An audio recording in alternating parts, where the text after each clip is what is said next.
Alors, je vais d'abord saluer vraiment le territoire, ce département de Eure-et-Loir. J'étais avec les élus à l'instant, la région. Et en effet, le pôle pharma est au cœur de l'identité industrielle de ce territoire, de cette région, et c'est une fierté française.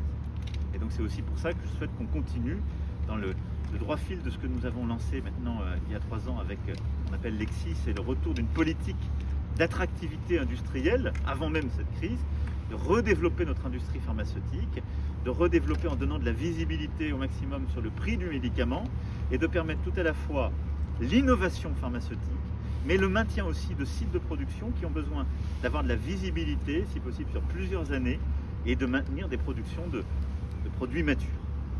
C'est important et c'est là-dessus qu'on se trouve. Le site ici travaille avec tous ses partenaires habituels.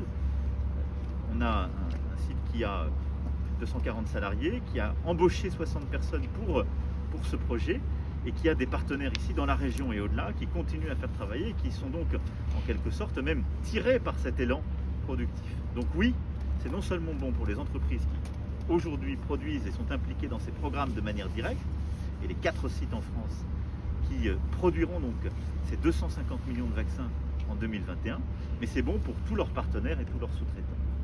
Je le disais, 4 sites, celui-ci est le premier à commencer, mais 4 sites produiront ces 250 millions de doses en France en 2021. Je ne vais pas révéler de secret industriel, donc je ne vais pas donner le nombre de doses précises qui est produite ici et par site. Par contre, ce que je peux vous dire, c'est qu'ils ont commencé, ils sont en train de monter en puissance très fortement. On va expliquer que fin avril, début mai, on sera à pleine cadence et qu'on va encore monter durant l'été les cadences avec vraiment une mobilisation 24 heures sur 24, 7 jours sur 7. Ce qui vous montre que quand je dis que tout notre pays est mobilisé sur le vaccin, matin, midi, soir et durant la nuit, c'est dans les centres de vaccination, c'est pour aider, soigner, administrer les doses, mais c'est aussi pour les produire. Et donc c'est vraiment un effort de guerre collectif et national. Est-ce que les enseignants